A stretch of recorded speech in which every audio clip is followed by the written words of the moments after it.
you are anything like me, you love to experience the real, authentic side of a country and its culture whenever you travel. So when you visit France and you see many shops and restaurants selling frog's legs, snails, and sugary crepes with tons of toppings, you're probably wondering, do French people really eat that? Or is this a bit of a touristy trap? In today's lesson, I will give you an inside look at the touristy food that you might find all over France, but that a French person would rarely or never eat. And I will even explain that entirely in French so that you can practice your oral comprehension at the same time. En France, et surtout à Paris, vous allez découvrir de nombreux restaurants pour touristes.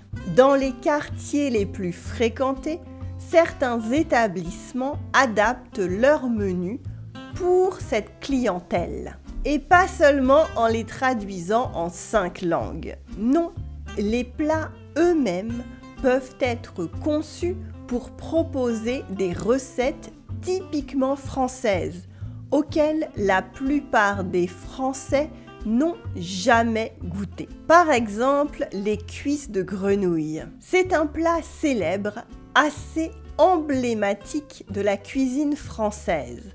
Mais pour la majorité des Français, c'est une simple curiosité. Peu de gens en ont déjà mangé. En tout cas, c'est toujours dans des circonstances particulières pour ne pas mourir idiot. Et pour être clair, il n'y a rien de mal à cela.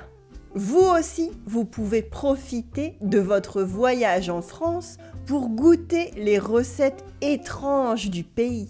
Et il n'y a rien de mal non plus à apprécier un restaurant pour touristes, évidemment. Souvent, ils connaissent leur marché et savent offrir l'expérience que vous désirez. Mais aujourd'hui, je voudrais seulement clarifier que de nombreux plats ne sont pas une habitude des Français. Comme manger des escargots à la bourguignonne, cuits dans leur coquille avec une garniture à base d'ail, de persil et de beurre. C'est délicieux, mais ça ne fait pas vraiment partie du quotidien des Français. Dans la même situation, on a le riz de veau, un plat délicieux mais très délicat, et le steak tartare coupé au couteau, composé de viande crue, hachée finement et assaisonné entre autres de moutarde et de jaune d'œuf. Ce plat est souvent présenté comme typiquement français. Mais pour les Français, il est réservé aux occasions spéciales et aux amateurs de viande crue hachée. D'autres plats encore sont réservés à des palais entraînés. Certains fruits de mer, par exemple le bulot, une huître ou une araignée de mer. Certains fromages aussi. Si le maroilles fait partie du quotidien culinaire du nord de la France, son odeur peut rebuter certains Français pourtant habitués au camembert. Enfin, le plat le plus français de tous est probablement le coq au vin. Le coq est l'emblème de la France et le pays est évidemment un grand producteur de vin. Eh bien, personnellement, je n'en ai jamais eu dans mon assiette. En osant commander tous ces plats lors de votre visite en France, vous pourrez donc découvrir des trésors à table et impressionner vous-même vos amis français. Now, let's quickly review some of today's French vocabulary. Did you already learn some new words and expressions in French? Let's recap and add a few interesting expressions as well. I am going to review some of these with you right now, but before we dive in, you should know that today's lesson, as well as the written scripts and subtitles, are available on my website in today's blog post, as well as more resources and extra thoughts that did not fit the flow of this video. And it is completely free. You will find the link below the video in the description. Let's start off with two expressions from the text. The first one is il n'y a rien de mal à ça. There is nothing wrong with that. Repeat after me. Il n'y a rien de mal à ça. Good. The second one is pour ne pas mourir idiot. Literally, so that you don't die ignorant. It means that just for the sake of knowing it is worth it. Pour ne pas mourir idiot. Repeat after me. Pour ne pas mourir idiot. Good. And now let's talk a little bit more about the food. Les cuisses de grenouille. Les cuisses de grenouille are frog's legs, or literally frog thighs, because in French it is les cuisses. Les cuisses de grenouille.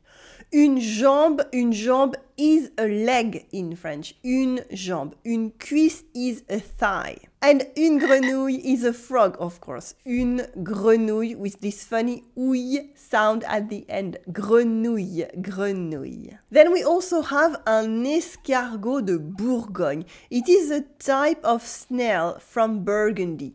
Un escargot de Bourgogne. As a dish, it is called un escargot à la bourguignonne. An escargot cooked in the Burgundy manner. Un escargot à la bourguignonne. Bourguignonne is the feminine adjective for from Burgundy. Much more tricky. Un riz de veau is a veal sweetbread. It is a type of gland that is delicious when cooked well. The word looks like je ris, I am laughing, je ris with this silent S. But again, it is unrelated. And sometimes it is served with du riz. Du riz is rice with the silent Z at the end. Du riz. Don't mix them up. The other meat that we talked about today was le steak tartare. Le steak tartare with la viande crue, raw meat, la viande crue, and le jaune d'œuf. Le jaune d'œuf is the egg's yolk. In French, cru means both believed and raw. For example, la viande est crue. Je l'aurais pas cru. The meat is raw. I would not have believed that. La viande est crue. Je l'aurais pas cru. And by the way, if you like cooking, the egg is divided between le blanc and le jaune d'œuf. Le blanc and le jaune d'œuf. Literally, the white and the yellow. Finally, I want to mention un fruit de mer. Un fruit de mer, which is seafood. In French, seafood is called sea fruits. And I love the implicit metaphor of the sea being a giant tree with fruits you can pluck from its waves. And now, bon appétit. You can come back to the beginning of this video to see if you can hear the words that I am mentioning now. Or you can explore deeper into French culture, where I will tell you why French people never go to les Champs-Élysées. Click on your screen right here to keep learning, and I will see you in the next video. Allez, à tout de suite!